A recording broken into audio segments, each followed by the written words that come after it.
société de production et d'exploration, mais pas une société de télécommunication. Il faut que ça soit clair. C'est très très important. On a besoin de vous, vous avez besoin de nous par rapport à la communication. Moi, j'ai parlé de communication, mais pas d'information. Ça, c'est juste un point que je voulais souligner. Mais en tant que Malien, quand même, j'ai eu un tout petit peu peur. Parce que je me suis senti étranger ici aujourd'hui. Parce que il y a maintenant longtemps. Et j'ai eu peur. Ça, je vous dis, en tant que Malien. Je sais que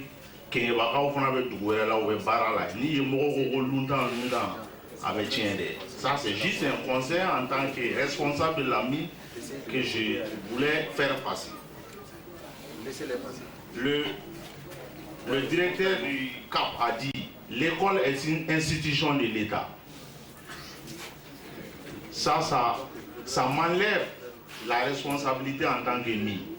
L'État a son argent, il n'a qu'à construire son école. Mais, n'empêche, on doit aider. On a une responsabilité morale. Et on est en train de le faire. Peut-être c'est pas assez. Peut-être c'est pas assez, je le dis, je ne suis pas spécialiste. Mais, je ne sais pas. Je ne peux pas parler au nom de toutes les mines. Mais à Loulo, il n'y a aucun acte, aucune action qui a été posée dans le cadre du développement sans le choix de ce comité qui est en place. Si le comité ne donne pas l'information, je crois que beaucoup de membres de ces comités sont là, ils doivent répondre par la mine. Je pense. Ça, je le maintiens. Et par rapport à la gestion de l'argent, je pense qu'on est tous d'accord, ça ce n'est pas notre responsabilité.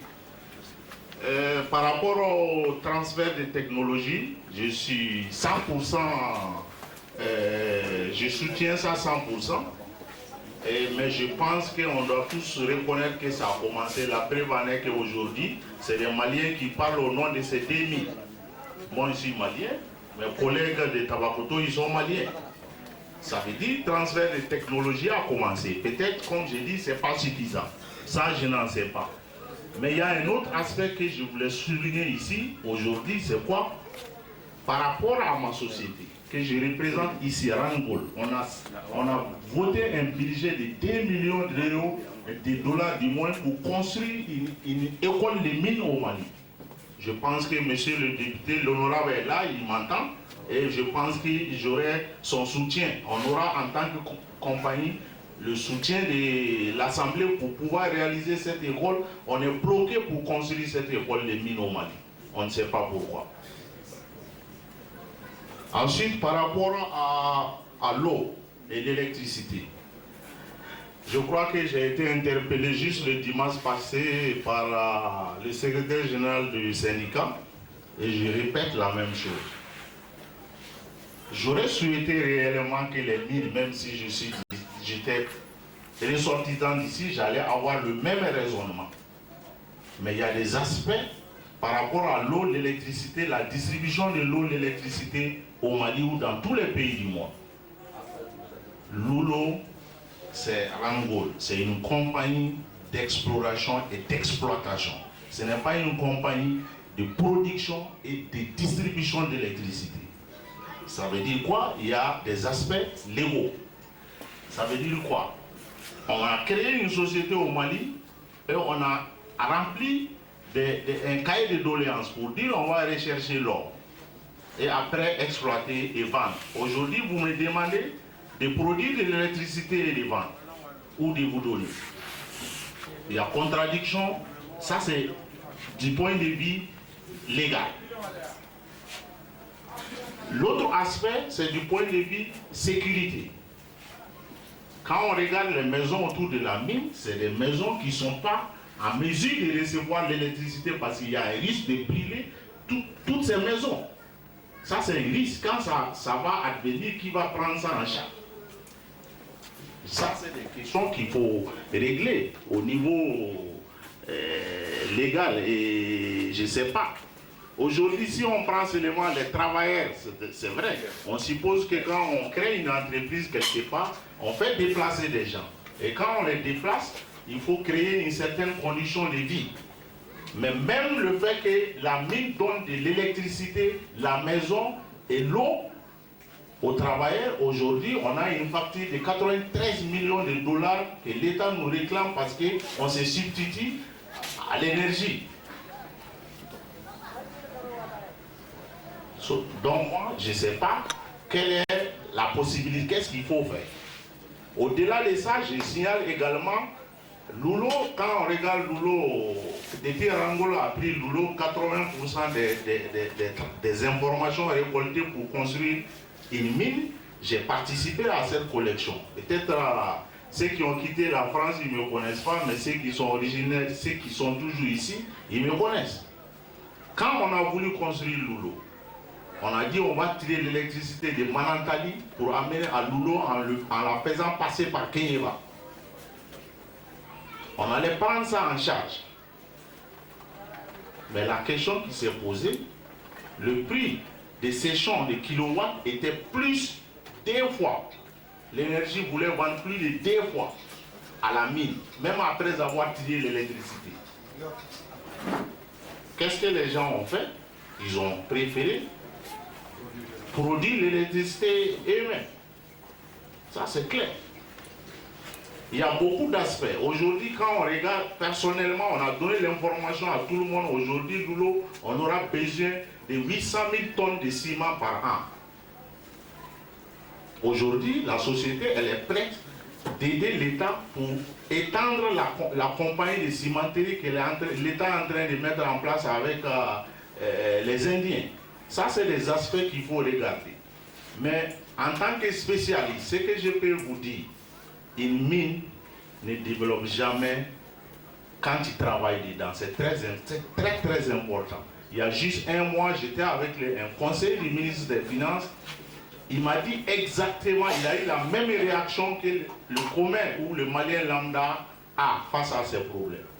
Il m'a dit quand est-ce qu'eux, ils vont voir la couleur de l'or. Je lui ai répondu, vous n'allez jamais voir la couleur de l'or tant que vous ne comprenez pas. Je lui ai dit, on était parti pour lui présenter le rapport trimestriel. Et dans ce rapport trimestriel, quand il prend après dépenses, les bénéfices tirés, c'est 16 millions de dollars. Mais on a investi pendant 3 mois 50 millions de dollars pour avoir 16 millions de bénéfices. J'ai dit, si le Mali peut produire et vendre à la mine même la moitié de ce prix, c'est 25 millions qui restent, alors que 20% de 16 millions, c'est 3 millions. C'est ce qu'il faut comprendre. Tant qu'on ne peut pas produire et vendre à la mine, on n'aura rien. Ça, je vous dis, je le répète, partout où j'ai été, j'ai dit la même chose. Ça, c'est réellement ce point que je voulais signaler. Mais il y a un aspect aussi que je voulais m'apaisantir par rapport à la poussière, comme il a dit. Je ne connais pas toutes les mines, mais à Loulo, on est actuellement en train de mettre du goudron à Loulo. On est occupé à mettre du goudron à l'intérieur de la mine et amener ça jusqu'à Djidjan. Je pense que ça va réduire la poussière. Ça ne va jamais finir, mais il y a un aspect qu'il faut reconnaître. Comme j'ai dit, ça fait 16 ans que je suis ici. Quand on regarde, c'est une zone poussiéreuse. Il y a quelqu'un qui a souligné le titre de base au préalable. C'est fait, ces études-là sont faites, c'est donné à l'État, au service technique de l'État. Maintenant, si au niveau de l'État, la population n'a pas l'information, et la population se dirige aujourd'hui sur les mines pour avoir ces informations, je pense qu'on se trompe de personnes. Je pense qu'on se trompe de personnes. L'honorable député a confirmé, le code minier est disponible. C'est avec tout le monde, c'est même sur Internet. Peut-être que tout le monde n'a pas accès à ça, mais si on n'a pas, ça dit, s'informer là, chacun a la responsabilité de s'informer. Ça n'informe pas quelqu'un à ce que quelqu'un d'autre soit informé. On a la responsabilité de s'informer. Donc sur ce point, je voulais dire. Mais je voulais aussi apporter une correction. Quelqu'un aurait dit ici qu'il y a un certain pourcentage dans le code minier au Mali pour dire la localité ou la région doit avoir ce pourcentage. J'apporte un démenti qui me prouve qu'il y a ça dans le code minier. Il n'y en a pas. Il est dit quand même de favoriser les locaux. C'est dans ce cadre, nous tous aujourd'hui, on se retrouve à des postes de responsabilité. Je pense bien, quand on prend Rangol, ce n'est pas seulement à Loulo. Quand il prend la direction exécutive de Rangol, basée même en Angleterre, il y a 3 Maliens dedans. Il y a 3 Maliens dedans. Aujourd'hui, les mines qu'on construit actuellement en Côte d'Ivoire et au Congo, 90% des négociations sont faites par des Maliens qui représentent Rangol, qui est une fierté pour nous tous en tant que Maliens. Donc réellement, avant de donner la parole à mes collègues, je voulais réellement apporter ces précisions. Et comme j'ai dit, j'aimerais bien, dans la mesure du possible, faire plus. Mais malheureusement, il y a un cahier de charges. Les compagnies remplissent les conditions et jusqu'à preuve du contraire ont toujours payé ce qui est demandé. Mais au-delà de ça, il faut comprendre aussi tout ce qu'on est en train de faire en dehors de ces cahiers de charges, c'est réellement la volonté même de la compagnie de vouloir faire. Parce qu'il y a une responsabilité morale qu'il faut reconnaître, malgré qu'on dit textuellement c'est ça, il faut faire. Tout le monde pense que au-delà de ces cahiers de charges, si tu peux faire plus, il faut le faire. Mais souvent, c'est très difficile au début d'une mine parce que c'est des très grandes sommes d'investissement de départ. C'est très important. Maintenant, chacun de nous, si on ouvre une entreprise, on investit de l'argent, personne n'aimerait distribuer l'argent avant de récupérer l'argent qu'on a investi. Ça, c'est le problème des mines. C'est très très important, il faut comprendre. Et quand on prend par exemple, quelqu'un a parlé aussi de recrutement, d'une manière générale, tout le monde a parlé de recrutement, tout le monde conteste la façon de faire. Mais moi, en tant que premier responsable de la mine, je ne peux que m'en tenir du moins à l'information que j'ai. Et je peux le prouver à tout le monde, mais tout ce que les gens ont dit, personne ne peut le prouver à moi. C'est très simple de dire, il y a ça, il y a ça. La méthode, elle n'est pas bien. Je ne suis pas devant les gens pour chaque recrutement. Mais je sais personnellement ce que j'ai fait. Une des raisons pour lesquelles moi je suis resté à la mine, c'était ça. C'est de m'assurer que les gens donnent la priorité au recrutement des locaux. Tout le monde le sait. Tous ceux qui me connaissent, ils savent. Au-delà de ça, j'ai jamais vu encore quelqu'un ressortissant de Kinyeba, jeune, instruit, que j'ai croisé à Loulo, j'ai pas forcé même pour le recruter. Des gens sont là. J'ai croisé quelqu'un, on m'a dit il a fait l'ENA, il est originaire de Kinyeba. Le même jour, je l'ai pris, j'ai dit qu'est-ce que tu as fait? Il m'a dit il a fait économie. J'ai pris, j'ai emmené dans la comptabilité, j'ai dit prenez ce monsieur. Ils ont dit non, ils n'en ont pas besoin. Il y a un budget, il y a un organigramme qu'on respecte. J'ai dit je m'en fous, vous le prenez en stage. Ça aussi il faut comprendre. Le monsieur, on l'a pris en stage, qu'est-ce qu'il fait? Il vole notre ordinateur. Et j'étais obligé encore, parce qu'il vient de Kinyeba, de tout faire pour qu'on les relâche en tant que voleur, chose qui est contre mes principes.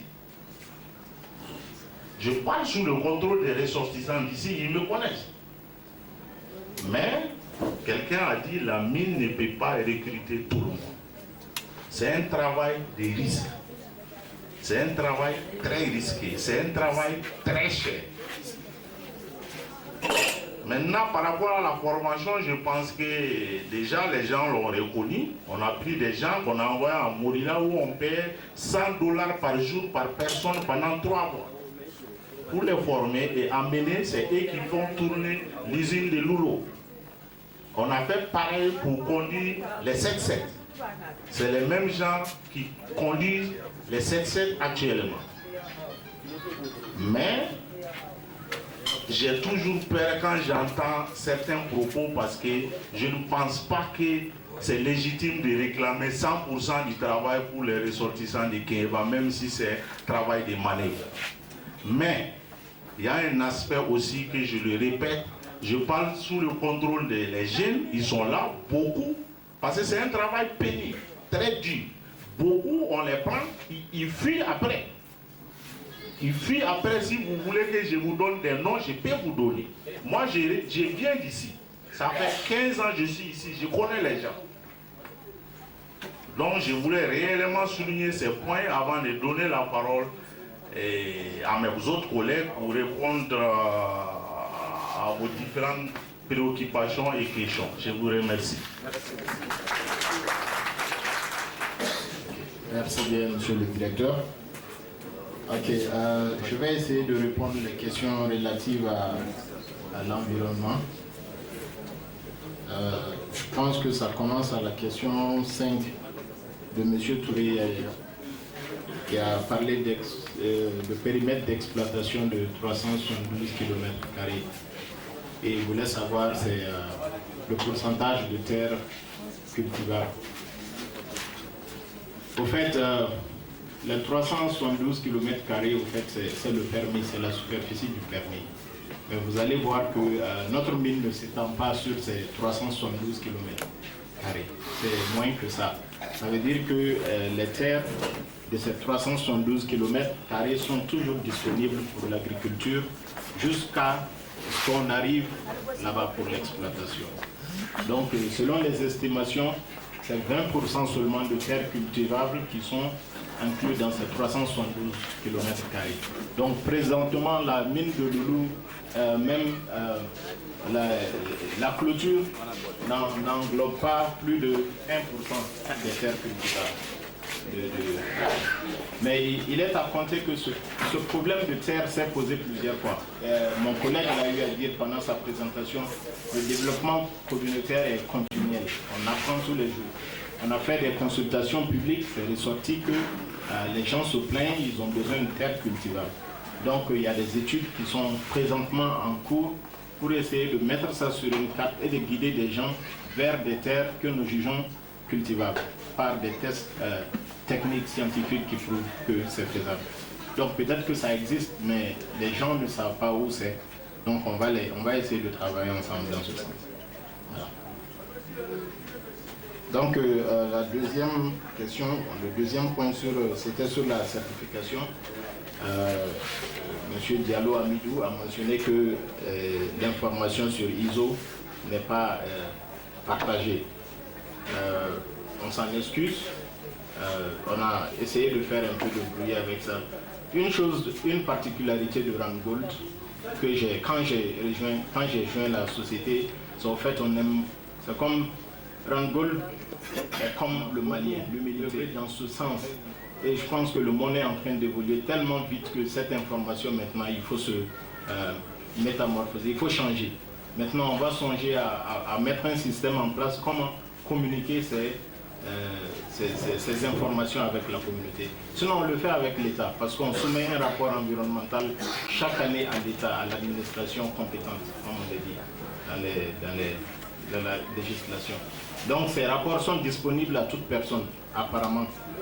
Mais vous devez vous adresser à l'État pour ça, c'est disponible. Donc, on va améliorer la communication avec la communauté.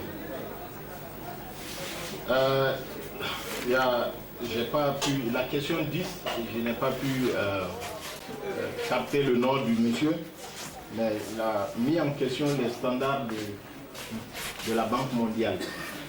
Moi, je pense que je ne sais pas si c'est un peu l'ignorance, mais la Banque mondiale, ils font ça avec des experts environnementaux qui parlent au nom même du monde entier dans le domaine de l'environnement. Ils font ça pour mettre pression sur les sociétés qui prennent de l'argent avec eux pour venir faire des projets en Afrique. Au fait, ils parlent au nom des pauvres, pas contre les pauvres. Ils jugent nécessaire qu'il y a beaucoup de faillites dans nos législations nationales. Il y a beaucoup de failles dans nos législations nationales. Dans tous les cas, tout le monde est en train de travailler dans ce sens pour essayer de combler les vides. Mais la banque pense qu'en tant que citoyen du monde, c'est leur devoir de protéger nous qui ne pouvons pas nous protéger. Je pense que c'est très important. Dans un milieu comme ce cadre, il faut vraiment essayer de s'informer avant de lâcher des informations comme ça. Parce que je me sens tellement concerné, c'est pas possible. Si je vous donne un document de la Banque mondiale sur l'environnement, mais vous allez dire que est-ce que c'est des banquiers? Je parle parce que j'ai fait mes études en environnement, je sais de quoi je parle. Je voulais juste apporter une précision par rapport à ça, monsieur. Le Mali n'est pas un pays minier. En tant que Malien, je vous dis, si on applique nos textes par rapport à l'environnement autour de la mine, on va tous se regretter. Aujourd'hui, on est en train d'évoluer, d'adapter, de s'adapter. L'environnement a changé. Le milieu de travail commence à changer avec les mines. On n'est pas un pays minier, on est en train de le devenir. Donc tous les aspects ne sont pas maîtrisés. Mais je vous dis 100%, tous les textes du Mali à Loulo, on les respecte. Tous les 3 mois, les services de l'environnement viennent à Loulo, vérifier l'eau, prendre la qualité de l'air, tout. Même la nourriture qu'on mange, ils vérifient. Ils nous donnent un rapport qui est public, qui se trouve. La preuve en est que c'est eux qui nous donnent le rapport. Mais au-delà de ça, comme c'est insuffisant, je ne vous cache pas, c'est insuffisant. Les textes au Mali, c'est pour gérer une station d'essence ou un puisard. Ce n'est pas pour gérer une mine. Donc, on est obligé, au-delà de ça,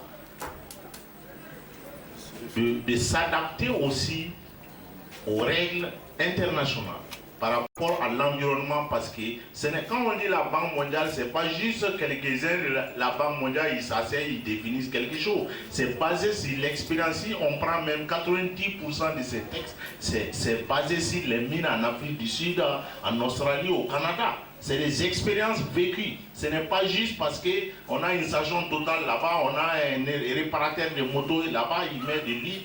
Ce n'est pas autour de ça. On parle des mines, on parle des produits chimiques. Au Mali aujourd'hui, quand on commençait le boulot, on n'avait même pas les moyens techniques de transporter cyanure au Mali. On n'en avait pas. Vous voulez qu'on applique les lois du Mali? Il faut comprendre tout le contour de la chose. On respecte 100% les textes qui régissent l'environnement au Mali. Si on ne le fait pas, c'est peut-être par méconnaissance, mais je pense que les gens sont chargés de nous contrôler. Jusqu'à preuve de contraire, je n'ai pas encore reçu de demandes, de sanctions par rapport à ça. Je profite aussi pour parler de quelque chose que M. le maire, le conseiller, a dit par rapport à Djidjan. Je répète encore, la tuyauterie ne traverse pas Djidjan, c'est Djidjan qui est venu s'installer sur la tuyauterie. C'est très très important. Quand on construisait cette mine, je suis personnellement parti avec lui, le chef de village, pour leur dire là où ça va passer. J'ai personnellement attaché même la limite sur laquelle le village ne devait pas déborder. Mais c'est eux qui ont donné le terrain aux gens pour s'installer. Malgré ça, comme on sait que, comme on reconnaît tous, c'est un pays pauvre. Si on demande aux gens de bouger, c'est un problème. C'est un problème. Qui va payer ses coûts? C'est clair. L'État même est venu leur dire de bouger. Il est au courant. Ils n'ont pas bougé. Qu'est-ce qu'on va faire? On était obligés, nous, de changer nos stratégies. C'est pourquoi aujourd'hui, il essaie. On est en train de changer la tuyauterie pour mettre en fer. Chose qu'on n'avait pas besoin. C'est très important, je le répète, c'est le village qui est venu sur la tuyauterie, pas le contraire. La tuyauterie ne traverse pas le village, c'est le village qui traverse la tuyauterie.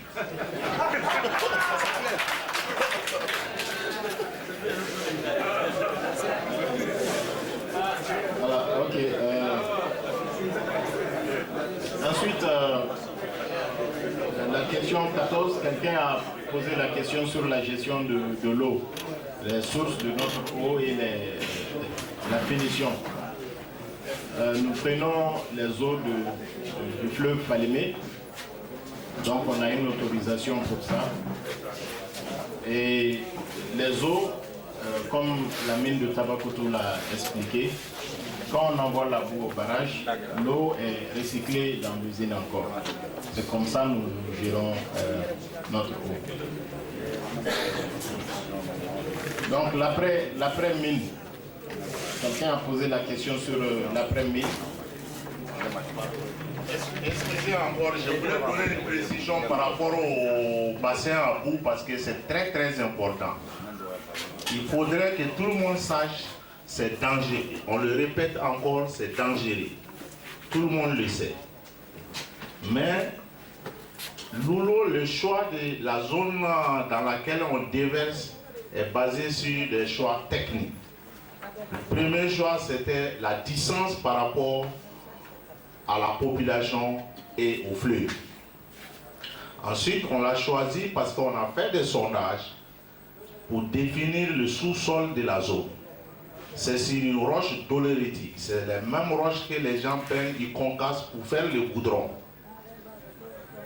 Ensuite, on a pris de l'argile pour compacter, pour constituer un écran pour empêcher l'infiltration. Ça, c'est l'aspect technique du choix de la zone. Ensuite, c'est un produit exposé au soleil, c'est désaltère, c'est désintègre qu'il faut comprendre. Travailler avec les produits chimiques, c'est comme l'avion. Hein. On arrête l'avion tout de suite, on dit on rentre pour aller à Bamako, tout le monde va rentrer. Mais quand ça tombe, tout le monde va mourir. C'est pareil.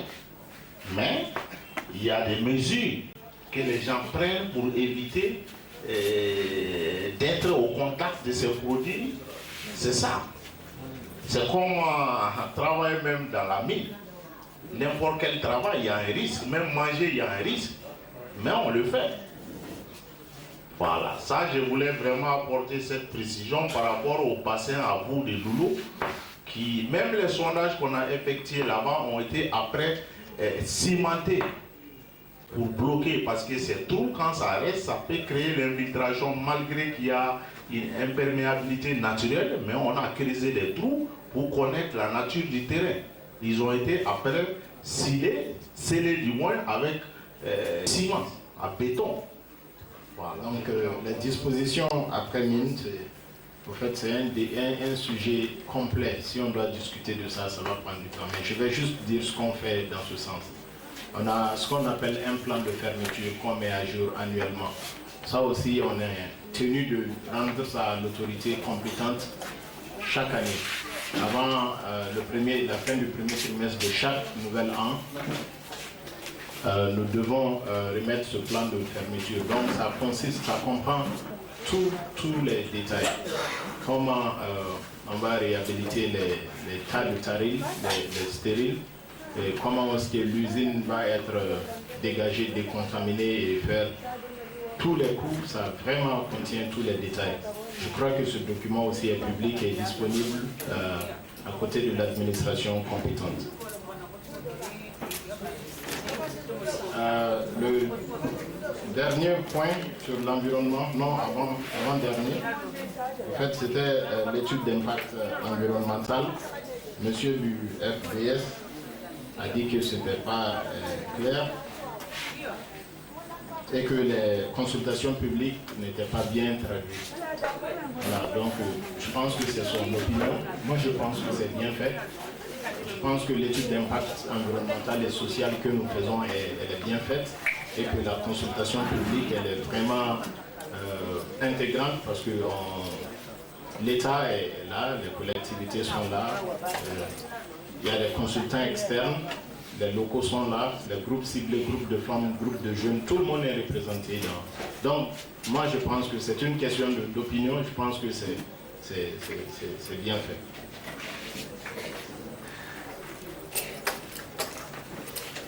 Je ne sais pas si Youssou va parler du RAP de Bunkoto pour un peu l'édifier sur ce point.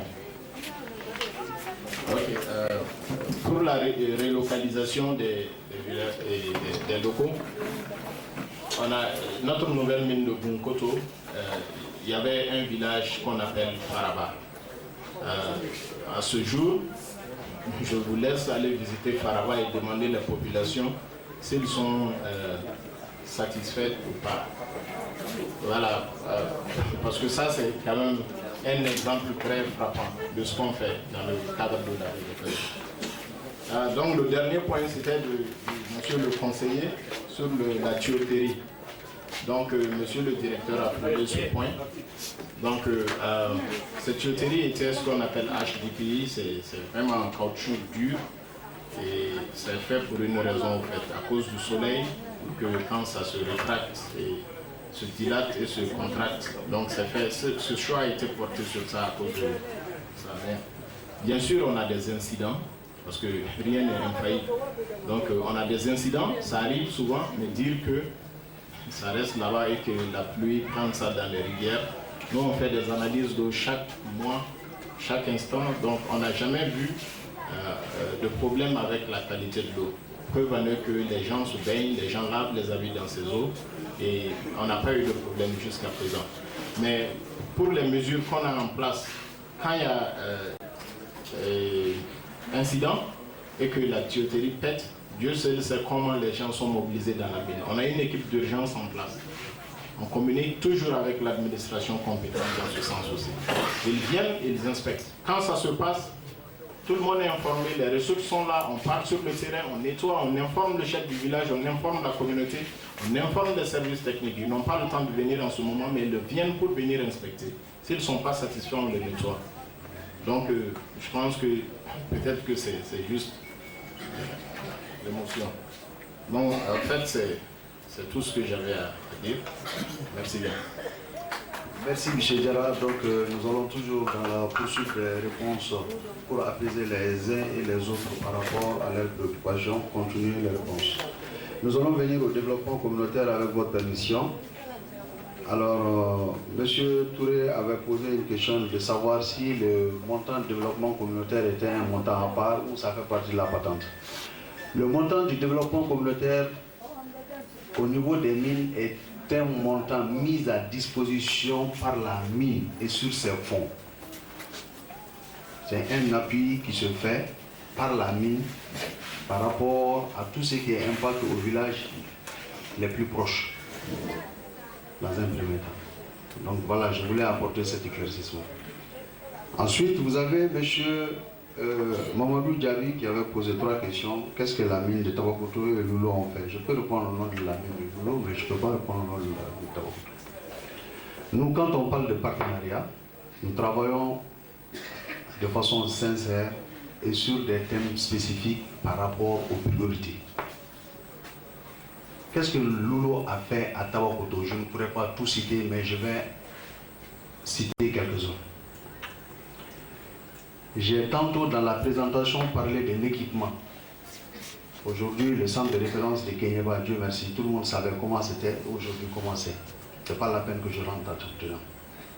Nous avons contribué à l'équipement de ce centre de santé. Les références et au bénéfice de l'ensemble des habitants du cercle de Kenyeba. On aurait pu le limiter à notre clinique ou à un centre tierce. Voilà. Deuxièmement, il y a quelques années, régulièrement, Kenyeba a eu des difficultés énormes en eau potable. Il fallait mobiliser des fonds immédiatement pour pouvoir débloquer la situation. Je pense que vous pouvez demander à vos autorités. Il n'est pas intéressant souvent de dire j'ai fait ça, mais vous me poussez à le dire. Tantôt, il leur a dit l'émulation, c'est ce qui incarne la rencontre. Nous, dans le partenariat, tout ce qui se fait, ce n'est pas tout ce qui doit se dire. Mais comme certains ont l'habitude, ils te fouillent là, ou ils ne foutent rien. Mais mon calame, viens aux nouvelles. Nous avons débloqué des situations par rapport à ce truc-là. Kenyeba a une festivité, la tripartite. Quand ça arrive, ça les empêche même de dormir. Combien de fois Loulou est intervenu à coût de combien de millions? 6 millions, 4 millions. Pour pouvoir recevoir les gens, pour pouvoir changer même la peinture des localités, parce que ce sont les Guinéens et les Sénégalais qui viennent chez nous. Nous avons contribué à ça.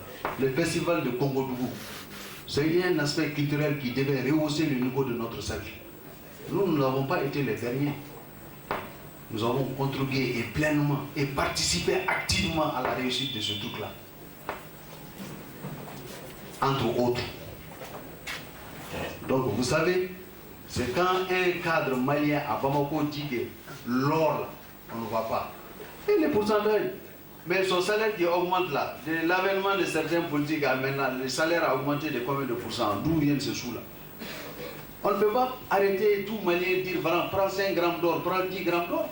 Il faut qu'on soit vraiment, qu'on comprenne certaines choses. Les retombées, c'est direct. Le cadre de vie, quand il change, ça dépend. Quand il y a. Merci. Quand on fait des routes, ça dépend. Ça facilite aux gens de venir. D'où viennent ces sous? Quand la santé déjà a amélioré, quand l'eau potable est apportée, quand beaucoup de choses viennent, c'est des cas, on peut bénéficier directement ou indirectement de quelque chose. Ce n'est pas parce que ça ne rentre pas dans la poche de M. Oueba que je vais dire que je n'ai rien reçu. Ce terme-là, il faut vraiment voir l'améliorer entre nous, comme il y a des spécialistes en communication qui nous apprennent comment est-ce que nous allons le faire. M. Diallo a parlé de l'articulation du PDS. M. Diallo, est-ce qu'il est là? Le consultant. M. Diallo, je pense que nous avons beaucoup travaillé. Et s'il y a consultation entre la mairie et les mines, je pense que vous devrez être le premier témoin. Parce que tu as dit que les mines ont participé, et pleinement et activement aussi, pour l'élaboration du PDSEC. Et nous travaillons avec notre maire. Et au niveau du comité, au niveau de sa commune, il nous écoute, on le conseille et on fait ensemble. Donc l'articulation, le problème de communication. Vous savez, je vais vous dire une chose. Moi, je suis chargé de développement communautaire, je ne suis pas un géologue technicien. L'individu, la gestion de l'individu n'est pas facile. Vous êtes là aujourd'hui, on vous dit, façon à ah, n'était temps sur la métalanga tika probo. On n'a pas venu ma carte. Mais comment tu peux avoir l'information et tu viens t'asseoir en salle devant les responsables de ce pays-là, dire que je n'ai pas l'information et tu... Ça me fait. On a le droit de garder profil bas pour donner la bonne information. Mon frère, c'est... Hein? Il faut laisser la tête. Ah, merci. Vous savez, cela est très important. N'a fora aïna, façon peine de venir. Ola imani tafo. Mais ni mana, ni fait un forêt copain, ni boita kalama. Tu perds. J'ai toujours dit dans ce pays-là deux choses. Travaillons, aimons-nous, en abeille. Je continuerai à le dire jusqu'à ce que je quitte ici. Si je quittais. Parce qu'il y a un paradis. Au moins, non. Fayeke, je pense que tu me connais très bien. Tu es parmi les premiers à venir dans la zone de Loulo pour essayer de travailler, chercher à mettre les gens. Je pense que c'est des difficultés qui t'ont fait partir. Si. Non, tu es parti. Je ne polémique pas, excuse-moi. Donc, c'est pour vous dire que chez nous, la clinique, j'ai dit la clinique, excusez-moi, je suis en train, mais je vais répondre aux questions, je vous en prie, allez-y. Mais, monsieur, moi, j'ai supporté les autres, supportez-moi s'il vous plaît, malgré mes caprices, je vous le demande, je vous le consolide. À la clinique de Loulo, les consultations, les soins sont gratuits pour l'ensemble de la communauté. Monsieur Fayenke, France, vous êtes de passage, je ne le souhaite pas, vous avez une égratignure au pied, vous rentrez à la clinique, on vous traite. Vous comprenez? N'importe qui vient dans la clinique de Loulo, tu es consulté et soigné gratuitement. Si tes médicaments sont là, on les donne. S'il n'y en a pas, on te donne une ordonnance. Les femmes en grossesse et les enfants de 0 à 5 ans sont soignés gratuitement. Voilà. Donc, pour toujours, la clinique est revenue encore. L'après-midi, Hilaire a déjà répondu à ça. Conseiller, pour l'exploitation, CGK. Bon, je pense que voilà les quelques questions qui préoccupaient un peu le développement communautaire, c'est ça. Et excusez-nous, on va donner encore le micro au directeur. Excusez encore, je crois qu'on a oublié de répondre aux questions posées par le représentant de l'association des commerçants de Kenyeba. Il y a un aspect qu'il faut comprendre. C'est l'aspect temps. Cette association, le fait de demander aux gens de se regrouper, personnellement, j'ai demandé aux gens de Kenyeba avant qu'on ne construise la mine. Mais personne ne l'a fait. Et aujourd'hui, dans la mesure du possible, du moins nous, on a mis en tant que Maliens notre poids pour pousser la compagnie à aider des personnes. La première personne, c'est Belengo, il est malien comme nous tous. Aujourd'hui, avant Loulo, tout le monde sait là où Ben se trouvait. Par rapport à ses investissements, il coulait. 80% des camions qu'il a aujourd'hui, c'est la société qui a payé du donner pour faire le transport. Au même moment, parce que ça marchait à la mine de Rangol en Côte d'Ivoire. C'est très très important. La Côte d'Ivoire est un pays qui produit du pétrole. Mais c'est un Malien qui vend le carburant à une compagnie installée en Côte d'Ivoire. La deuxième chose, c'est Badra de Caille. C'était le seul qui acceptait d'envoyer ses camions pour nous fournir du carburant. Le chef de village de Sitakili est là. Combien de fois les camions de Badra sont tombés dans la rivière qui est juste ici en sortant. Mais il a toujours œuvré pour le faire. Et c'est la personne même que Rangol avait contacté pour fournir le carburant à la mine. Il a dit réellement, il n'a pas les moyens de faire ça. Et nous, on a dit, après on a dit non, il ne fallait pas dire ça. Ils savent que tu n'as pas les moyens. Ils veulent juste avoir la volonté et voir comment ils vont t'aider. C'est pourquoi, quand on l'a approché pour transporter le minerai de Nkoto, il a dit oui, il peut le faire. Et les gens, ils ont payé des camions. Je suis sûr, Hilaire vous a présenté ça, vous a montré ça pendant la présentation. C'est la compagnie qui a payé des camions pour donner à Badra. Et c'est un Malien comme nous tous, il est de cette région. Maintenant, le problème qui se pose, la société a payé le nombre de camions nécessaires pour faire le transport parce qu'il a signé un contrat avec l'État pour transporter un certain tonnage par mois de Nkoto à Loulo. Et aujourd'hui, Loulo a eu des problèmes techniques. Le souterrain est tombé, on a une autre carrière qui est tombée. Et comme l'État fait un budget annuel, et dans les prévisions de l'État, les mines devaient produire 50 tonnes d'or. Et 20% de ça, c'est la part de l'État qu'il a mis dans le budget. Et toutes les mines ont revu en baisse leur production. Donc, vous avez tous vu, il n'y a pas 3 mois, le ministre des Mines a fait le tour des mines. C'était pour dire aux mines réellement, les révisions que vous avez faites affectent notre budget, il faut encore rehausser votre production. C'est dans ce cadre qu'on a poussé à amener Nkoto et à augmenter le tonnage qui était 120 000 tonnes par mois à presque 200 000 tonnes. Donc dans ce cadre, on a eu besoin d'autres camions qui ne sont pas les camions de Badra. Et je parle sous le contrôle du représentant de GCK, on l'aide pour qu'il s'installe. Mais il est venu trouver quelqu'un d'autre, il est malien comme lui, on ne va pas l'enlever pour lui. Il faut que ça soit clair. On va l'aider dans la mesure du possible.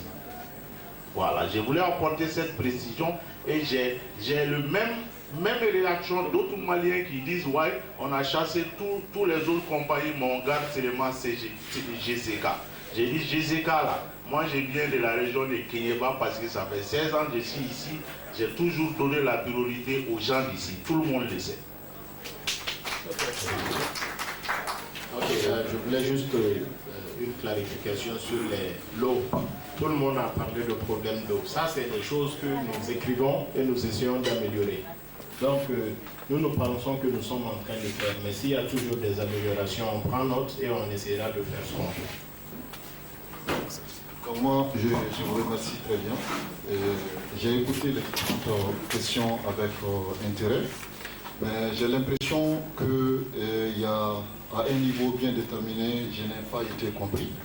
Donc je voudrais vraiment apporter un certain nombre de précisions à ce niveau. Parce que j'avais parlé de la contribution à l'économie nationale. Mais je n'ai pas parlé réellement de l'ensemble des prix qui partent réellement à l'État. Que l'État empoche directement. La contribution à l'économie nationale, c'est quoi? Il y a la part de l'État et la part aussi des autres. Donc il faudra réellement faire la part.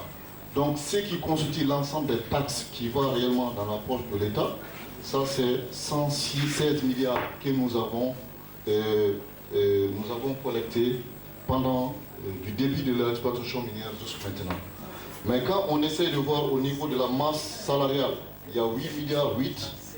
Donc au niveau des dépenses au profit de la communauté, il y a 369 millions.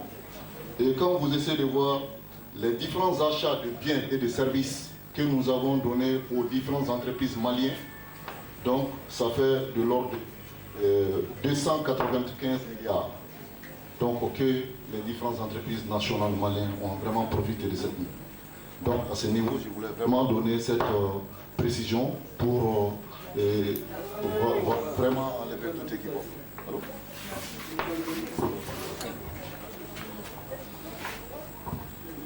ok. Bon, il y a quelqu'un qui a posé une question par rapport réellement à l'évolution du prix de l'or. Donc, de 2001 à maintenant. Ça aussi entre 700 et 1700 et voire même 1800 dollars l'once. Donc, je crois que ça, c'est vraiment précis. Donc, vous pouvez vérifier sur le net. Le prix se trouve sur le net. Vous partez sur Rwanda. Pour 363, vous allez trouver réellement le prix de l'or là-dessus. Donc, en ce qui me concerne Kankou Moussa, je n'ai pas bien compris réellement la question du monsieur. Parce que... Oui, c'est une entreprise, c'est une société de droit malien. Donc, c'est très simple. C'est à la demande des autorités de l'État qui rangolent pour satisfaire les besoins réellement des artisans maliens qui rangolent à instituer cette politique-là. Qui réellement nous le faisons presque à plein. Ok? Voilà. Donc ça, c'était des questions qui me concernent. Merci.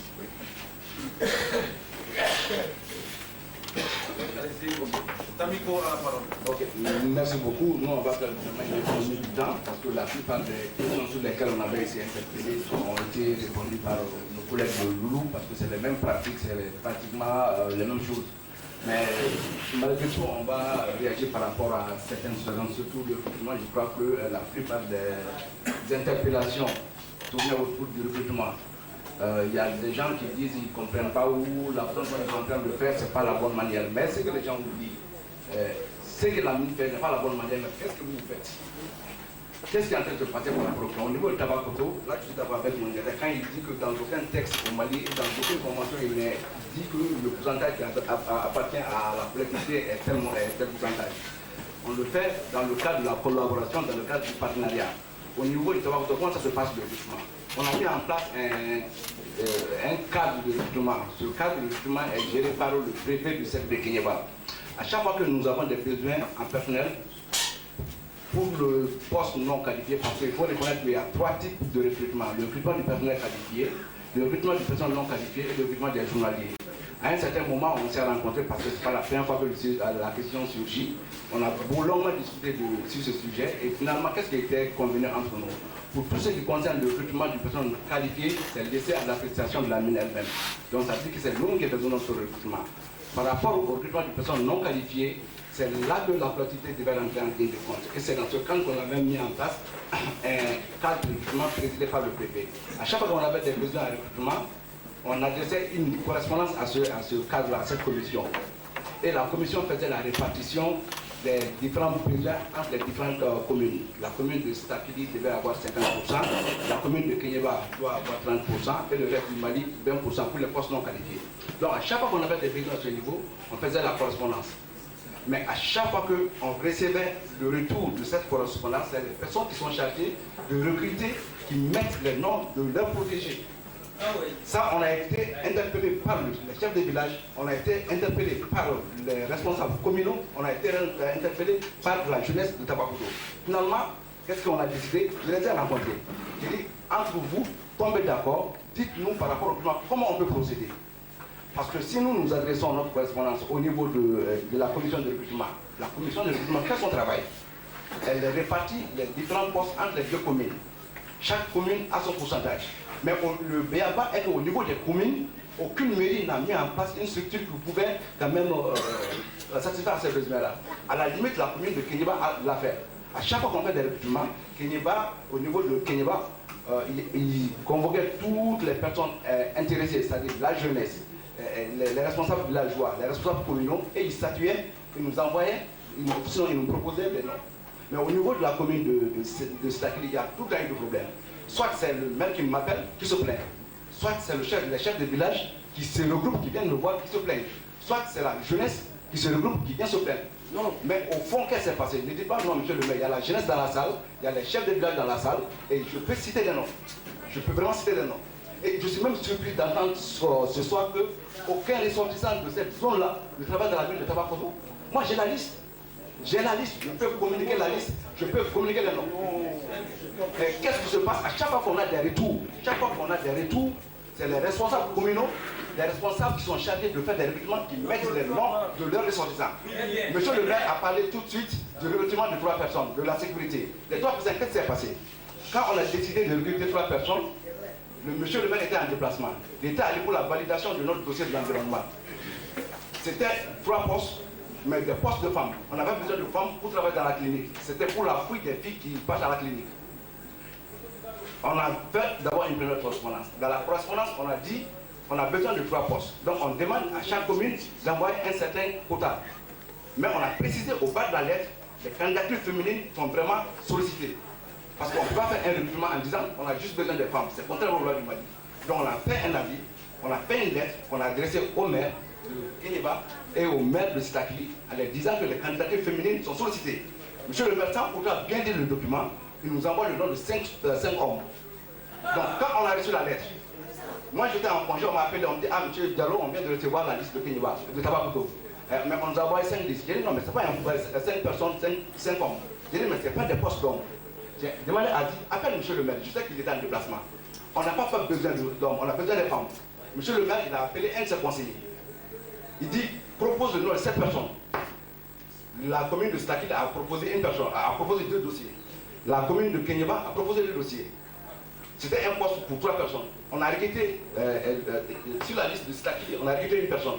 Sur la liste de Kéniéba, on a recruté une personne. Pour le reste du Mali, on a recruté une autre personne. Mais quand on nous dit qu'il y a Maboui à ce niveau, mais je me dis où est la Maboui? Où est la Maboui? On nous dit où est la Maboui? Dans la plupart des cas, dans la plupart des recrutements, parce que moi je me dis qu'il est temps vraiment qu'on se dise certaines choses ici. Parce qu'on a trop tourné autour de cette histoire-là. D'abord, le quota, ça n'a jamais existé. C'est toujours pour le bon partenariat, c'est toujours pour le bon partenariat. Mais si certains commencent à interpréter ça et à donner une certaine connotation, il va falloir qu'on se dise la vérité. Moi, j'ai la liste de tous ceux qui sortent du village de Tabakoto. Les responsables, que ce soit les responsables politiques, que ce soit les responsables villageois, ils ont les enfants, ils ont leurs parents qui travaillent à la mine de Tabakoto. C'est là, on a la liste. C'est facile de dire dans la salle ici, non, on n'est pas d'accord, ça se passe ainsi à Tabakoto. Mais attendez, est-ce que vous avez la preuve? Quand moi j'ai dit, il y a 646 ressortissants de cette région qui travaillent à la mine de Tabakoto. Certains ont dit non, c'est pas vrai. Mais est-ce que vous avez les statistiques? Qui est venu me voir pour me demander les statistiques? Ils l'ont dit ici, l'information, oui, certes, on doit vous donner des informations. Est-ce que vous êtes venu chercher l'information? C'est jamais arrivé. Donc c'est facile de dire, dans les mines, c'est la Maboui. Dans les mines, vous voyez, les responsables, ils prennent de l'argent avec les gens. Mais avant que nous, on s'occupe du recrutement, c'est l'Amérique qui faisait le recrutement. Pourquoi j'ai enlevé l'Amérique avant du recrutement? Parce qu'on prenait de l'argent avec les gens. J'ai les témoins. On prenait de l'argent avec les gens. Mieux que ça, je vous sors toute la liste. Je vous sors toute la liste. On va me dire, non, celui-là, il n'est pas de Tabakoto, celui-là, il n'est pas de Sitakili. Pourquoi? Mais quand vous regardez les cartes d'identité, vous trouverez que toutes ces personnes sur leur carte d'identité, soit ils sont nés ici à Tabakoto, ou ils sont nés à Kéniéba. Mais les responsables me disent que non, ils ne sont pas d'ici. Mais comment est-ce qu'ils ont eu cette carte d'identité-là? Donc vraiment, il est temps qu'on se pose certaines questions. On ne dit pas tout ça pour que les uns et les autres s'accusent, mais qu'on réfléchisse, qu'on essaie de trouver une bonne solution, une bonne approche par rapport au climat et que ce soit la dernière fois qu'on revient encore sur ce problème-là. Parce que le problème a produit. Ça fait 7 ans que je suis à Tabakoto, ça fait 7 ans que ce problème existe. J'ai commencé comme assistant RH. Ensuite, je suis devenu chef personnel. Je suis devenu DRH. Maintenant, je suis directeur administratif. C'est toujours le même problème qui continue. Mais j'ai demandé aux collectivités, j'ai demandé aux responsables de la Ginette, j'ai demandé aux chefs de village, concertez-vous, proposez-nous une bonne façon de faire. Proposez-nous une bonne façon de faire. Non, la commission est corrompue. J'ai dit, mais la commission, qui a mis la commission en place? C'est vous-même. Si vous estimez que la commission est corrompue, mais faites-moi une proposition. Vous me dites, voilà, il faut travailler avec telle institution, mais il n'y a aucun souci, moi je vais travailler avec cette institution-là. On est là pour vous satisfaire, on est là pour vous aider, on est là pour aider vos frères, vos sœurs qui doivent. Ça, on est prêt à le faire. Mais il faut que vous-même vous nous aidez. Il y a des gens qui ont parlé de la formation. La formation, il ne s'agit pas d'envoyer quelqu'un dans une école pour former. Certains, nous, au départ, on les recrute comme journaliers. Par la suite, ils deviennent manœuvres de façon permanente. Et ensuite, ils occupent des postes qualifiés. Mais comment ils ont pu occuper ces postes qualifiés-là? C'est suite à une formation, mais une formation sur l'État. Toutes les formations, il ne s'agit pas d'envoyer les gens à l'école. On peut apprendre également dans l'entreprise. Donc vraiment, on fait des efforts. On fait des efforts. Nous souhaitons vraiment être accompagnés. Nous souhaitons vraiment être compris. Si on fait des erreurs, on a un cadre de concertation qui existe entre nous. Mais qu'on amène ces erreurs-là, qu'on amène ces problèmes au niveau du cadre de concertation, on va en discuter.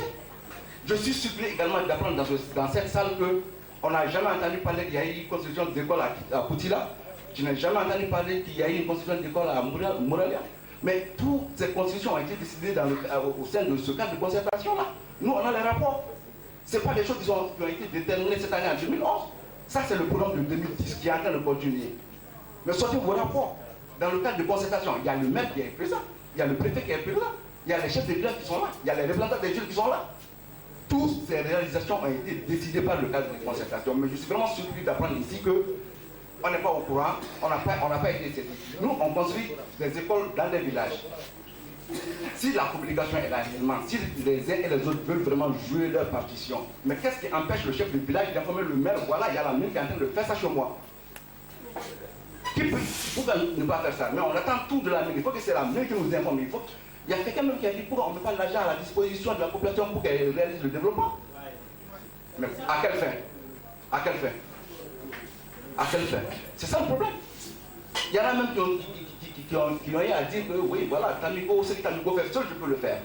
Mais je suis ici dans cette zone, je l'ai dit, c'est pas beaucoup, ça fait 7 ans. Mais je n'ai jamais entendu que quelqu'un individuellement a fait un forage ici. Je ne l'ai jamais entendu. Jamais. En tant que ressortissant de cette zone, tu as la capacité de faire un forage, mais pourquoi ne pas le faire? Pourquoi attendre dans cette salle pour dire, ce que Tamiko fait, moi seul je peux le faire. Nous, on a investi, ça je l'ai dit dans les chiffres.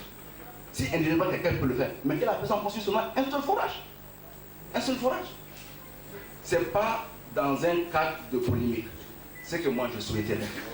Si les responsables communaux, les responsables villageois, les responsables de la jeunesse, le groupement des femmes ont des propositions par rapport au recrutement qui peuvent faire en sorte que ce débat soit vraiment ancien, mais ces propositions seront vraiment les bienvenues.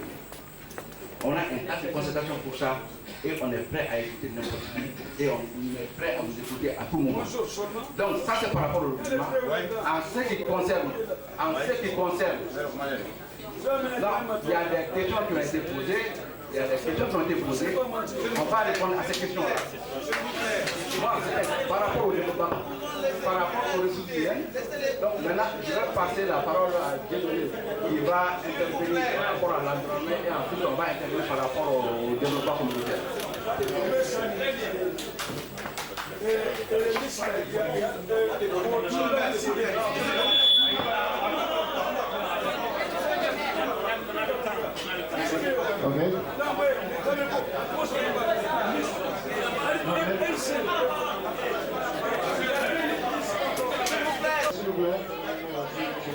Parce que mon confrère a déjà tout répondu. Et ça concerne l'étude d'impact environnemental de notre... S'il vous plaît,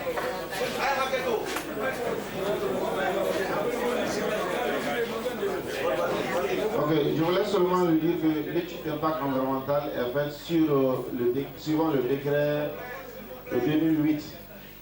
Ce décret a été élaboré en 2008. Donc, pour l'étude d'impact environnemental, c'est très bien précis là-dedans. C'est l'étude d'impact environnemental et social. Donc, les procédures sont claires dans ce texte-là. Et lorsque nous faisons les études, les études sont guidées par... Oui, on appelle s'il vous plaît, s'il vous plaît. S'il vous plaît, Ok, les études sont dirigées par le préfet et le maire et son représentant pendant tout au cours de la consultation publique. Donc, si mon ami dit que les gens ne comprennent pas, ça va m'étonner beaucoup parce qu'à chaque village qu'on parle, le thème est discuté en langue malinguée, dans la langue locale. Et chaque personne exprime une volonté d'exprimer tout ce qu'il pense de ce projet. Le PV est écrit aussi par un représentant de l'État ou de la mairie. Et ce PV est inclus dans le rapport d'impact environnemental. Et lors de la validation du rapport à Bamako, le maire est invité, suivant les textes. Voilà.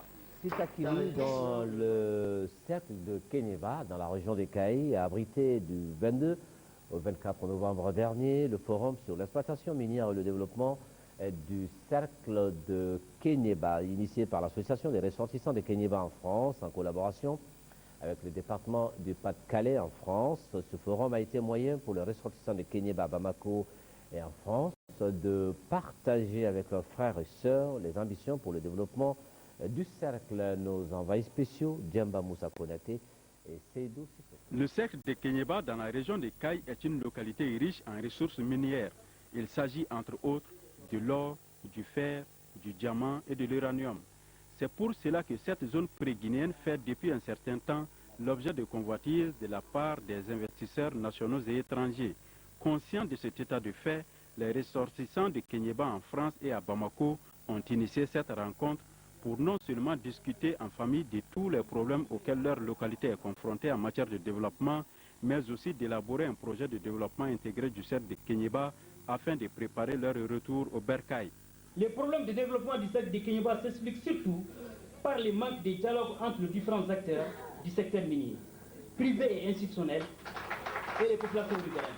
Nous voulons consolider ainsi le dialogue entre les populations, les autorités et les compagnies minières pour un développement harmonieux du secteur. À la suite de 3 jours d'intenses travaux, les participants ont formulé plusieurs recommandations dont leur prise en compte vont certainement donner un nouvel élan au développement socio-économique et culturel du cercle de Kéniéba. Seulement, ils veulent que des relations économiques soient établies, que ces orpailleurs traditionnels ne soient pas exclus des relations économiques qui sont établies entre l'État malien et les multinationales étrangères. Ils disent que ce fut peut-être au moment des programmes d'ajustement structurel que nous avons signé des conventions qui font qu'aujourd'hui l'État a 20% et les compagnies minières ont 80%. Ils disent de prendre avantage de la crise globale actuelle. Ce forum aura donc permis aux 200 participants venus de l'intérieur du Mali et de l'extérieur de s'enquérir des réalisations faites par l'ANICT, l'USAID, Somilo et Tamiko SA dans le secteur de Kéniéba. Il faut également signaler que cette concertation a eu lieu grâce à l'appui technique et financier du département du Pas-de-Calais en France.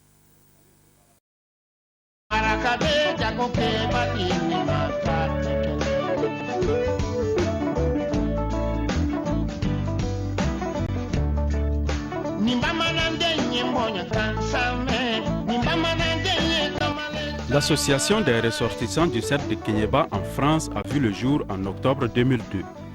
Organisation à but non lucratif, l'ARKF œuvre pour la protection et la promotion de la culture malienne en général et celle de Kéniéba en particulier. Cette association veut contribuer au développement des 12 communes du cercle de Kéniéba avec l'initiation des projets d'appui aux communautés rurales.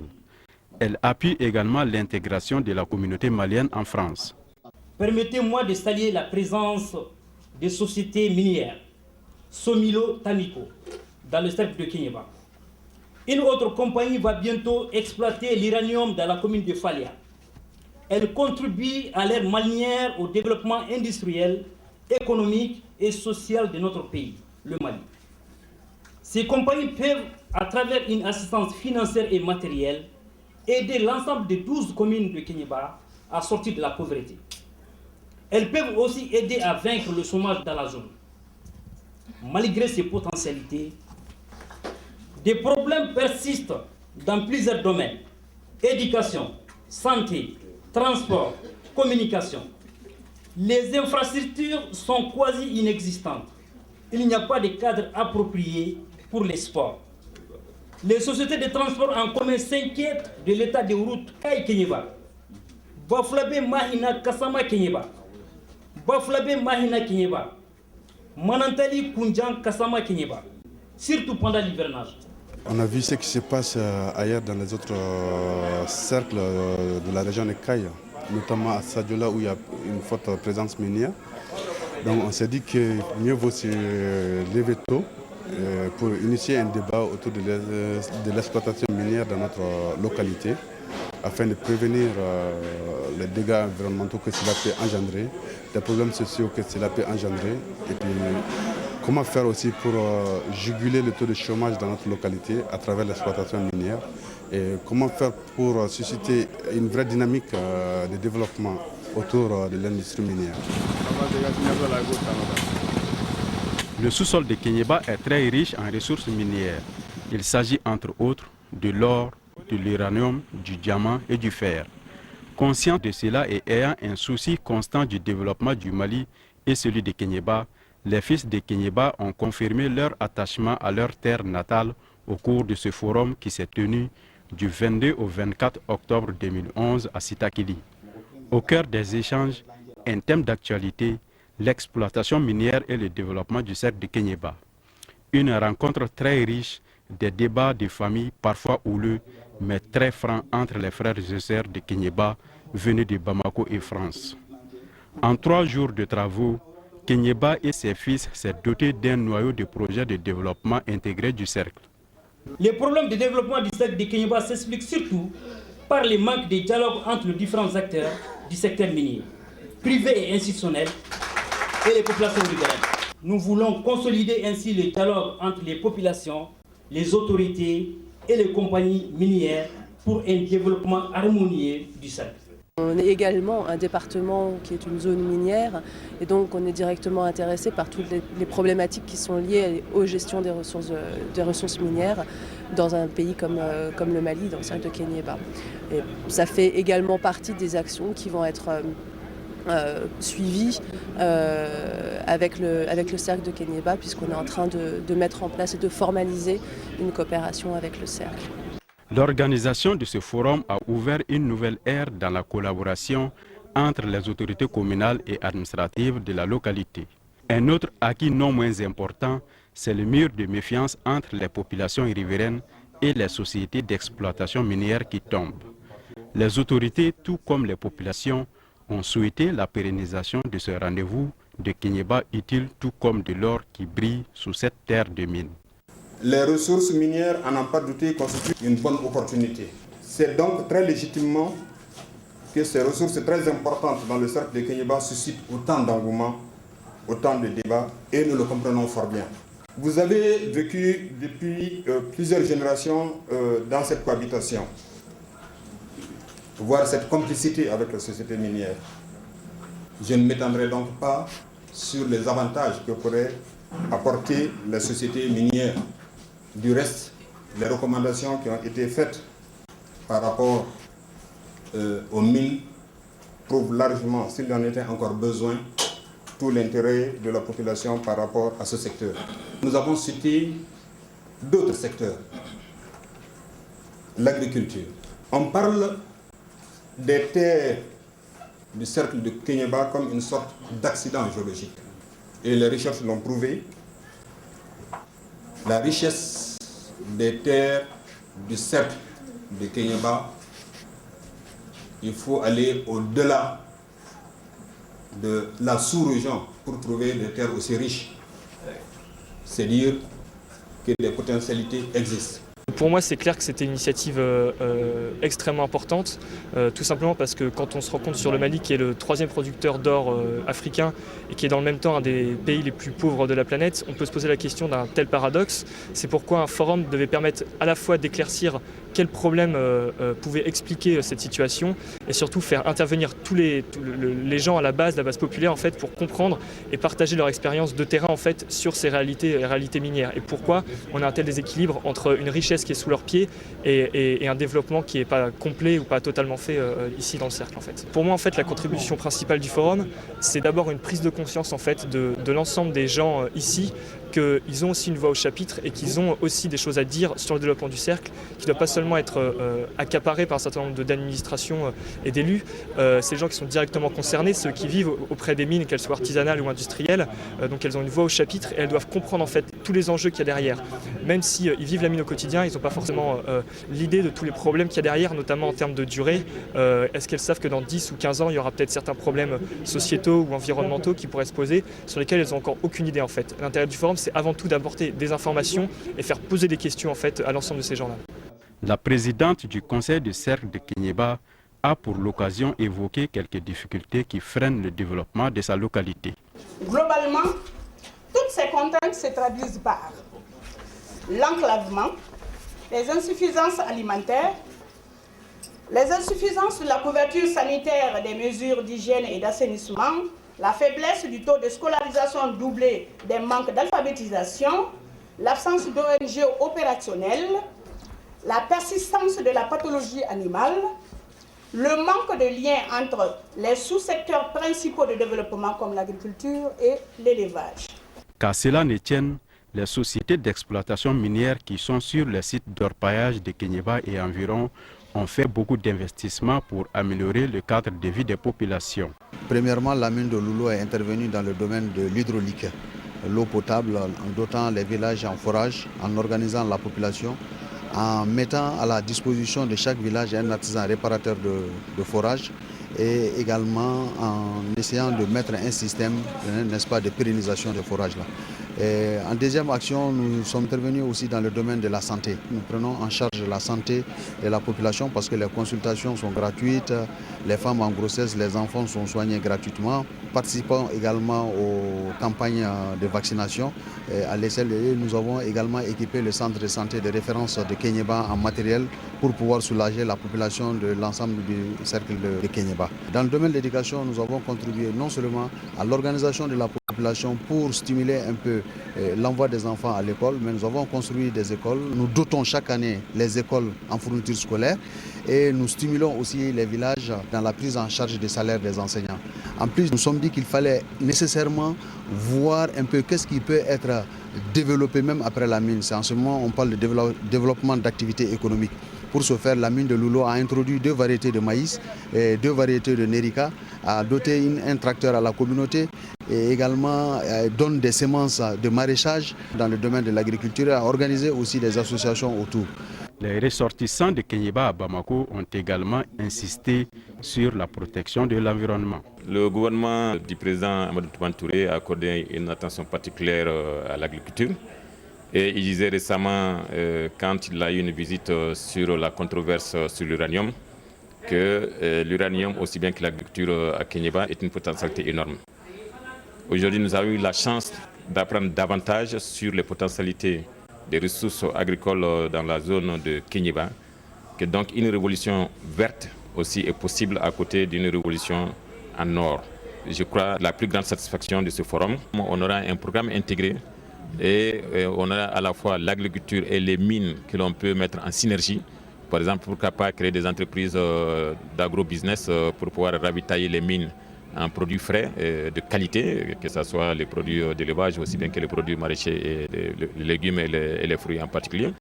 Mais en même temps, voir si on peut influencer l'Assemblée nationale qui débat le code minier afin qu'on trouve la formule de co-entreprise qui permet aux Maliens lambda d'être actionnaires dans les co-entreprises ou dans les joint ventures qui sont créées maintenant, que l'État soit là-dedans, mais que ce soit plutôt les communautés, les entrepreneurs, les investisseurs, le grand public qui soit en partenariat du point de vue montage financier du capital de développement des mines.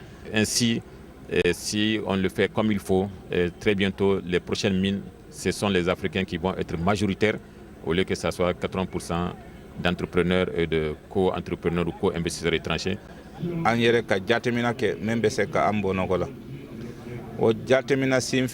Nous, ressortissants de Kéniéba à Bamako, avons réfléchi pour créer une société, vu les potentialités de notre cercle. Cette société comprend 22 commerçants import-export. L'objet social de la dite société est la dotation des entreprises minières en produits de première nécessité. La société a été créée en 2009 et emploie aujourd'hui 87 personnes, dont 80 jeunes de Kéniéba.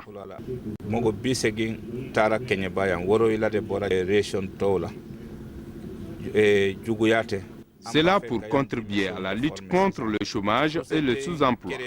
Le groupe commercial de Kenyeba demande aux sociétés minières une égalité des chances dans l'attribution des marchés. Déterminés et engagés pour la cause de leur patrie, quelques ressortissants de Kenyeba à Bamako ont déjà créé une association de défense des droits des ouvriers pour leur protection et leur promotion des droits sur toute l'étendue du territoire national. L'association pour la défense des droits et la promotion des ouvriers du Mali vise principalement à défendre les droits et la dignité des ouvriers du Mali, de lutter contre les déguerpissements abusifs, défendre le droit et l'avant-droit des ouvriers en cas de l'accident de travail.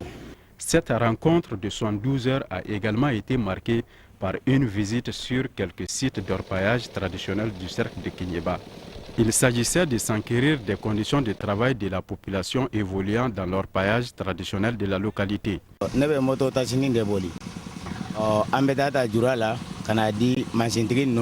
Je suis conducteur d'une moto-taxi. Pour un seul voyage, je gagne 2500 francs CFA. On peut souvent faire 18 voyages par jour.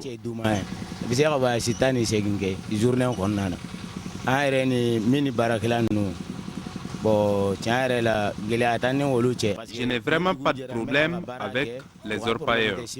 Certes, on gagne de l'argent dans l'orpaillage, mais je pense qu'il ne faut pas abandonner son travail pour ça, car c'est une question de chance. On peut gagner comme on peut perdre.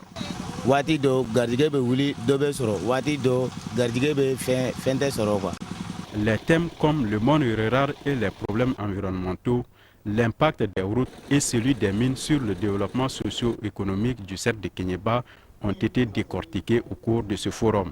Perdre 1 milliard, par exemple, sur la production de mangue de nos jours, n'est plus acceptable avec l'arrivée de la route. Nous pouvons désormais transporter les mangues pour aller sur le Sénégal et pourquoi pas aller avec les cargos que nous avons en réserve à Dakar par rapport à Bamako ou pourquoi pas les bateaux frigorifiques pour exporter des mangues, pour exporter des oranges, produites dans des conditions les meilleures possibles sur les États-Unis ou bien sur l'Europe. Je pense que réellement la route permettra à Kenyeba de se développer à partir de ces deux poumons, l'or et l'agriculture. À la suite de 3 jours d'intenses travaux, les participants ont formulé plusieurs recommandations dont leur prise en compte vont certainement donner un nouvel élan au développement socio-économique et culturel du cercle de Kenyeba. Kenyeba est en train de dire au niveau du forum qu'il y a des richesses naturelles qui se trouvent à Kenyeba, qui est non seulement pour les localités de Kenyeba, mais c'est pour toute la nation malienne. Et au-delà de la nation malienne, ils disent aussi que c'est pour la région Afrique et par-delà de l'Afrique, le monde entier. Seulement, ils veulent que des relations économiques soient établies, qui n'excluent pas ceux dont les ancêtres ont découvert l'or et qui l'exploitaient et qui ont fait en réalité même des puits qui servent aujourd'hui aux compagnies minières pour la recherche approfondie, que ces orpailleurs traditionnels ne soient pas exclus des relations économiques qui sont établies entre l'État malien et les multinationales étrangères. Ils disent que ce fut peut-être au moment des programmes d'ajustement structurel que nous avons signé des conventions qui font qu'aujourd'hui l'État a 20% et les compagnies minières ont 80%. Ils disent de prendre avantage de la crise globale actuelle, des réformes qui ont lieu aujourd'hui et en Europe et aux États-Unis, qui ont bénéficié des programmes d'ajustement structurel faits chez nous, qu'on prenne avantage de ça pour revoir entièrement la composition, la structure du capital des compagnies mixtes, États multinationales qui se trouvent aujourd'hui pour permettre aux orpailleurs, pour permettre aux localités, à leurs enfants de la diaspora, d'être dans le capital de ces sociétés, de la nouvelle co-entreprise qui va être créée à partir de la réforme des relations économiques fondamentales qui existent aujourd'hui entre le Mali et les compagnies minières. Et ce forum est une bonne initiative. Ça a permis aux populations de comprendre les missions des sociétés minières, mais c'est l'enclavement de Kenyeba qui nous préoccupe. Ces forums, c'est une bonne chose pour les gens du cercle de Kenyeba Parce qu'il y a beaucoup de choses que les gens ont envie de s'exprimer, qui n'ont pas eu l'occasion, l'opportunité de pouvoir s'exprimer.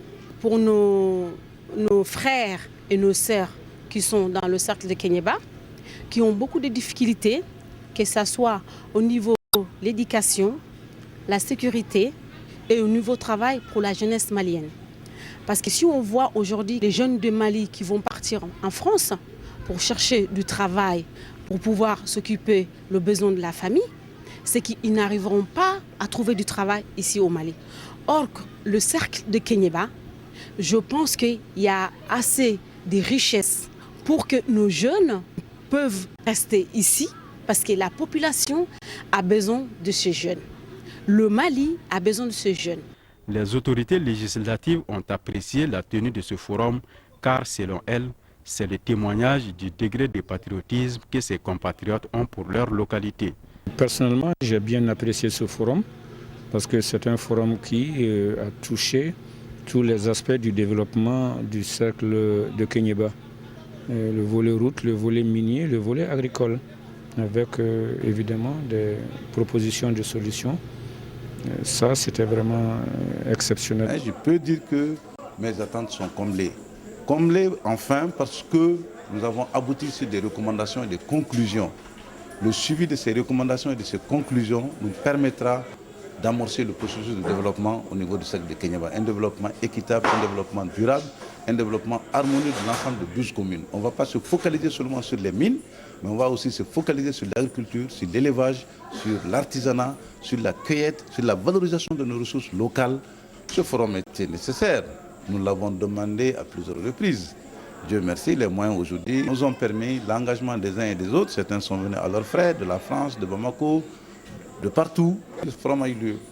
Je pense que c'est une approche nouvelle qu'il faut soutenir, qu'il faut encourager, parce que les recommandations viennent des populations elles-mêmes, celles qui vivent donc les conséquences de l'exploitation minière. Et je suis très satisfait de la qualité des débats, des propositions qui ont été faites, et nous espérons vivement que les autorités vont l'intégrer dans le cadre d'une approche globale visant donc à faire en sorte que les ressources minières puissent profiter largement aux Maliens, que l'or brille pour tout le monde. Ce forum aura donc permis aux 200 participants venus de l'intérieur du Mali et de l'extérieur de s'enquérir des réalisations faites par l'ANICT, l'USAID, Somilo et Tamiko SA dans le cercle de Kéniéba. Il faut également signaler que cette concertation a eu lieu grâce à l'appui technique et financier du département du Pas-de-Calais en France. Les participants au premier forum de Kéniéba se sont quittés satisfaits avec l'espoir de se retrouver très prochainement à cet autre rendez-vous de l'espoir sur cette terre riche de ses hommes, de sa culture et de son sous-sol. Le résultat immédiat du forum de Kéniéba a été la signature à Bamako d'un accord de partenariat entre le département du Pas-de-Calais et le conseil de cercle de Kéniéba pour formaliser leur collaboration.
kamini mola mana sala nume fatim beto kadege susu fatim beto kadege susu malindi ngo beka kasinkili mela wile sagoba yanga donindo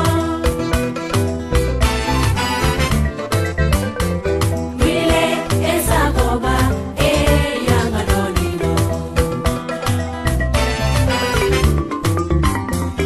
wiliba donindo ime wiliba ilanga donindo wiliba donindo ime wiliba ilanga donindo wiliba donindo ime wiliba ilanga donindo wiliba donindo ime wiliba ilanga donindo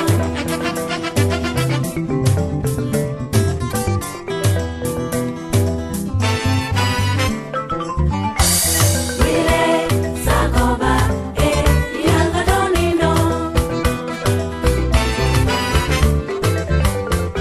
wile sagoba ilanga donindo